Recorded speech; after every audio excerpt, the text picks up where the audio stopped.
अंबाजोगाईत राजकिशोर उर्फ पापा मोदी आणि नंदकिशोर मुंदडा उर्फ काकाजी यांच्यातील लढत लक्षवेधी ठरली। एकीकडे पापा मोदी यांची नगर पालिकेतील 30 वर्षाची सत्ता तर दुसरीकडे काकाजी यांचा 50 वर्षाचा प्रचंड जनसंपर्क होता। आजपर्यंत दोघांनीही एकमेकांना पूरक राजकारण केलं, पण यावेळी नियतीने दोघांनाही समोरासमोर आणलं। नगराध्यक्षपद खुल्या प्रवर्गासाठी सुटल्याने या दोघांचीच नावं चर्चेत आली। दोघांच्या लढतीत तिसरा कुणीही मध्ये आला नाही, त्यामुळे शेवटपर्यंत येथे तुरंगी लढाई झाली। मतदानानंतर देखील अंबाजोगाई शांत होती। कोण निवडून येणार याबाबत कुणीही जाहीर चर्चा करत नव्हते, त्यामुळे मतदारांनी कुठलं बटन दाबलं हे नक्की लक्षात येत नव्हतं। पण रविवारी मतमोजणी झाली आणि मतदारांचा कौल काकाजींचा असल्याचं स्पष्ट झालं। या निवडणुकीत काकाजींनी पापा मोदी यांचा 2497 मतांनी पराभव केला। काकाजींची गणितं कुठे जुळली आणि पापाजींची गणितं कुठं बिघडली हेच आपण या व्हिडिओतून पाहू। नमस्कार, मी गीतांजली आणि तुम्ही पाहताय कार्यारंभ। पापा मोदी यांची अंबाजोगाईत नगरपालिकेवर 1997 पासून सत्ता आहे। पापा मोदी हे मूळ काँग्रेसचे कार्यकर्ते। स्वर्गीय मुख्यमंत्री विलासराव देशमुख हे त्यांना मानसपुत्र मानायचे। बाबूराव आडसकर, माजी मुख्यमंत्री अशोकराव चव्हाण यांचाही त्यांनी विश्वास संपादन केलेला होता। आजही रमेश आडसकर कायम त्यांच्या पाठीशी असतात। 2002 साली पहिल्यांदा जनतेतून नगराध्यक्ष करण्याचा निर्णय झाला, त्यावेळी पापा मोदी त्यांचे मानकरी ठरले होते। तेव्हापासून ते 2022 पर्यंत त्यांनीच अंबाजोगाई पालिकेवर सत्ता गाजवली।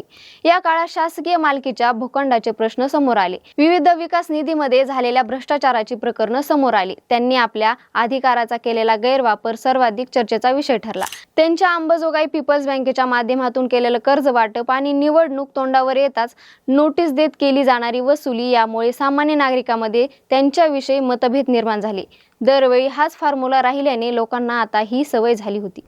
दुसरीकडे काकाजी हे 50 वर्षापासून जनसेवेत होते। अंबाजोगाईचा SRT दवाखाना हा त्यांच्या समाजसेवेचा मुख्य आधार आहे। इथं आलेल्या प्रत्येक रुग्णाला मदत करण्यात ते कधीही मागे हटत नाहीत। रुग्ण पक्षाचा असो विरोधकांचा असो, काकाजी दिवस रात्र त्या रुग्णाच्या टचमध्ये असतात।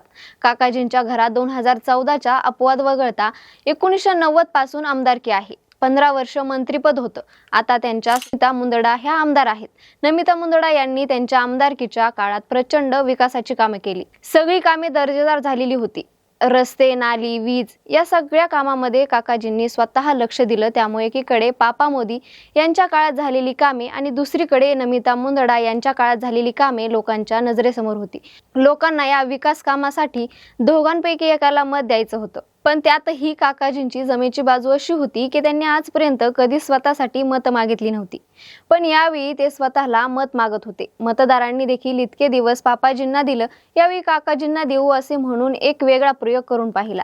इतक्या वर्षातील पापा मोदी बद्दल असलेली नाराजी आणि दुसरीकडे काकाजींच्या विकास कामासाठी हमी। काकाजीकडे गल्लीपासून ते दिल्लीपर्यंत सत्ता दिली तर विकास होईल असा विचाराने मतदार प्रभावित झाला। अंबाजोगाई हे बीडमधील सर्वात शांत आणि सुसंस्कृत शहर आहे, त्यामुळे इथले मतदार जागरूक आहेत। अंबाजोगाईत कधी जाती आणि धार्मिक राजकारण झालं नाही, त्यामुळे या निवडणुकीत पापा मोदी राष्ट्रवादीच्या घड्याऐवजी लोकविकास आघाडी करून कपबशी चिन्हावर मैदानात उतरले, तर काकाजीकडे असलेल्या मुस्लिम मतदार यामुळे त्यांनी देखील कमळ चिन्हाऐवजी अंबाजोगाई शहर परिवर्तन विकास आघाडी करून छत्री या चिन्हावर मतदारांसमोर गेले। मतदारांनी दोघांच्याही आघाड्यांना मान्यता दिली। दुसरीकडे दोघेही तुल्यबळ असल्याने मतदार कोणाच्या बाजूने आहे याचा अंदाज येऊ देत नव्हते। शेवटी मतमोजणी झाली आणि मतदारांनी काकाजींना नगराध्यक्ष म्हणून निवडलं, सोबतच त्यांचे 10 नगरसेवक निवडून दिले। तर दुसरीकडे पापा मोदी यांना देखील नाराज न करता त्यांचे 20 नगरसेवक निवडून दिले। काकाजींना 22,777 मते दिली तर पापाजींना 20,280 मते दिली। म्हणजे विजय फार काही मोठा नाही आणि पराभव देखील दारुण नाही असं निकालातून दिसते। बाकी तुम्हाला काय वाटतं आम्हाला कमेंट करून नक्की सांगा। व्हिडिओला लाईक करा, शेअर करा। कार्यारंभवर नवीन असाल तर सबस्क्राईब करायला विसरू नका। कार्यारंभ डिजिटल या फेसबुक आणि इन्स्टा पेजला फॉलो करा। धन्यवाद।